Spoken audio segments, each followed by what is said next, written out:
UPSC को क्या चाहिए? सबसे पहले हमें ये जानने की जरूरत है यूपीएससी को क्या चाहिए, क्योंकि एग्जाम हॉल में 3 ही चीजें जाती है, आप, आपका दिमाग और आपका पेन। वो बहानों की चादर ओढ़ना बंद करें और प्रीलिम्स निकालें, कैसे भी करके प्रीलिम्स निकालें। जैसे विकास सर क्लास में कहते थे, कोई भी टॉपिक को ऐसे पढ़ो कि उसको बंजर कर दो। बंजर कर दो का मतलब है कि पूछो तुम्हें क्या पूछना है, इस मोड में रहना, आओ तुम पूछो तुम्हें क्या पूछना है। तो कल परसों ही सर ने अनाउंसमेंट की, मुझे ध्यान पड़ा कि सर ने एक ऐसा सिस्टम डेवलप किया है कि हिंदी मीडियम का कोई भी बच्चा जिसने प्रीलिम्स अगर निकाल लिया हो, वो प्रीलिम्स निकलने के बाद दिल्ली आए, दिल्ली में उसका रहना, खाना, पढ़ाई, एवरीथिंग, मतलब अस्मिता जो एक स्कीम है तो उससे अलग एक स्कीम और सर लेके आए हैं। तो आपको कुछ भी नहीं करना, आपको प्रीलिम्स निकालना है। मतलब इतना तो आप एक अगर ब्यूरोक्रेट बनने जा रहे हैं तो इतनी जिम्मेदारी तो उठाएं कि हम प्रीलिम्स निकाल ले, तो एक सीरियस एस्पिरेंट के तौर पे अपने आप को पेश कर सके। तो प्रीलिम्स निकालो, दिल्ली आओ। फिर मैं जैसे ये कहती हूँ मेंस मेंटरशिप, मुझे कोई पूछता है मेंस मेंटरशिप का क्या रोल है, तो मैं ये कहती हूँ मेंस मेंटरशिप का रोल ये है कि एस्पिरेंट का प्रीलिम्स निकले, मेंस निकलेगा या नहीं निकलेगा, ये एस्पिरेंट का हेडेक, ये मेंस मेंटरशिप वालों का हेडेक है। तो वो आप पे इतना काम करेंगे वहां पे कि आपका मेंस जो है, अगर आप एक्चुअली वहां पे फॉलो करते हैं तो वो निकलेगा। वो कैसे निकलेगा, क्या प्रोसेस रहता है, वो मैं थोड़ा सा आपको यहाँ समझाती हूँ कि मेंस मेंटरशिप का एक शेड्यूल मिलता है आपको, उस शेड्यूल के अकॉर्डिंग टेस्ट होते हैं, उसमें प्रॉपर सब्जेक्ट वाइज टेस्ट होते हैं। तो 2 तरीके से टेस्ट चलते हैं वहां पे। एक तो डेली प्रैक्टिस आंसर होते हैं, क्वेश्चन आंसर फॉर्मेट में आपको मिलते हैं 20-20 क्वेश्चन। तो वो 20-20 क्वेश्चन मिलेंगे, तो लगभग आप जब पूरा मींस कंप्लीट होने को आएगा तो 900,000 क्वेश्चन जो है आपको क्वेश्चन आंसर फॉर्मेट में वहां मिलेंगे। तो वो हो गया। उसके बाद में दूसरा आपकी टेस्ट सीरीज चलेगी।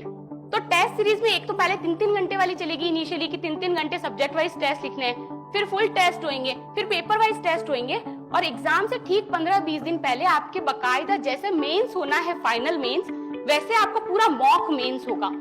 ऐसे का पेपर हुआ, फिर सुबह शाम पेपर 1 दिया, पेपर 2 दिया। ये प्रोसेस इतना जटिल होता है ना कि आपके हाथ सूज जाते हैं अगर आपने पहले आंसर राइटिंग नहीं की होती है तो मॉक मेंस में अगर आप ये सब चीजें फेस कर लेंगे। मुझे याद है कि मैंने आंसर राइटिंग नहीं की थी ज्यादा, तो मैं जब मेंस देख के आती थी फाइनल मेंस, तो मेरा हाथ पूरा सूज जाता था। वो इस स्थिति में भी नहीं होता था कि अगले दिन का पेपर लिखा जाएगा क्या। तो मैंने सारे मेंस गोलियां खा के लिखे हैं कि कैसे भी करके ये 10 दिन निकले तो मेंस लिखा जाए। तो ये गलतियां ना करें, पहले से आंसर राइटिंग की इतनी प्रैक्टिस करें कि आपका हाथ यूजुअल हो जाए। वहां आपको ना इतना टाइम नहीं मिलता है कि हम जो यहाँ पे करते हैं फाउंडेशन में, कि क्या बॉडी हो, क्या कंक्लूजन हो, क्या इंट्रोडक्शन हो, तो वहां पे इतना टाइम नहीं होता है। वहां पे आप क्वेश्चन पढ़ते हो और लिखना शुरू करते हो। तो जो आपके पेन की पहले से आदत है, आपको पता है एक बार बचपन में हम साइकिल चलाना सीखते हैं तो उसको दोबारा सीखने की जरूरत नहीं पड़ती है। क्यों? क्योंकि हमारे ब्रेन में कहीं ना कहीं वो सिस्टम की सेटिंग हो गई है।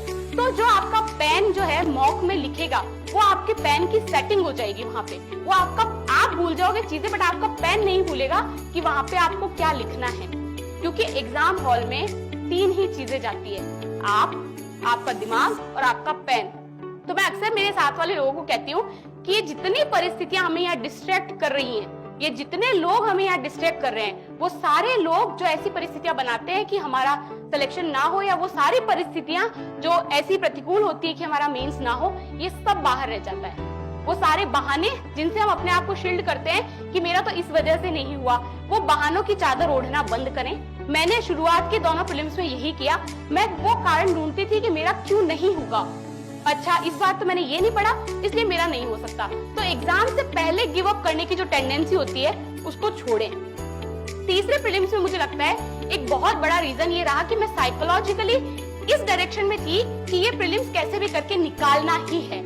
और पहले 2 प्रीलिम्स में मैं साइकोलॉजिकली इस पोजीशन में थी कि अपना प्रीलिम्स निकल भी जाएगा तो अपन मेंस के लिए तो तैयार है ही नहीं, अपन तो अगले साल देंगे 1 साल पूरा पढ़ के। वो 1 साल कभी नहीं आएगा, एक पूरा साल आपको पढ़ने के लिए कभी नहीं मिलेगा, क्योंकि इस एग्जाम के साथ जिंदगी का एग्जाम भी चल रहा है आपका। तो कब आपकी पर्सनल लाइफ में, कब आपकी सोशल लाइफ में कुछ ऐसे इवेंट्स हो जाए जो नॉन मॉडिफाइबल हो, जिन पे आपका कोई कंट्रोल ना हो, इसलिए जब जो मौका मिले पढ़ने का उसको वहां पे पढ़ें और प्रीलिम्स निकालें, कैसे भी करके प्रीलिम्स निकालें और मेंस मेंटरशिप का हिस्सा बने। उसके बाद वो मेंटर्स का हेडेक है, वो आपकी कैपेसिटीज को पहचानेंगे, वो आपकी स्ट्रेंथ को पहचानेंगे, कहाँ पे काम किया जाना चाहिए। जैसे मेरे साथ कई एरियाज पे वर्क किया गया, ऐसे पे मेरे साथ वर्क किया गया, क्योंकि ऐसे में मेरे साथ कंटेंट का इश्यू नहीं था, मेरे साथ इश्यू था स्ट्रक्चरिंग का।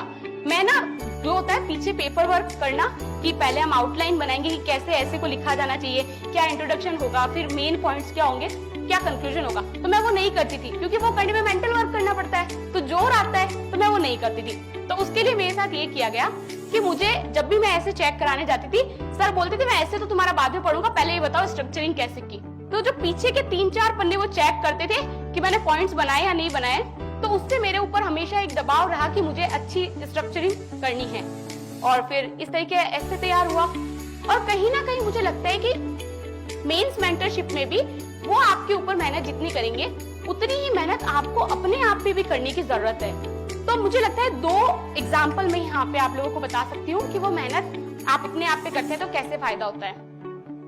एक तो सबसे पहले जैसे मेंस मेंटरशिप के जो हमें क्वेश्चन आंसर मिलते थे, उसमें एक था जेम्स वेब टेलीस्कोप का क्वेश्चन था। तो वो जेम्स वेब टेलीस्कोप क्या होता है, इसका क्या इंपॉर्टेंस है, ये सब उस क्वेश्चन में था।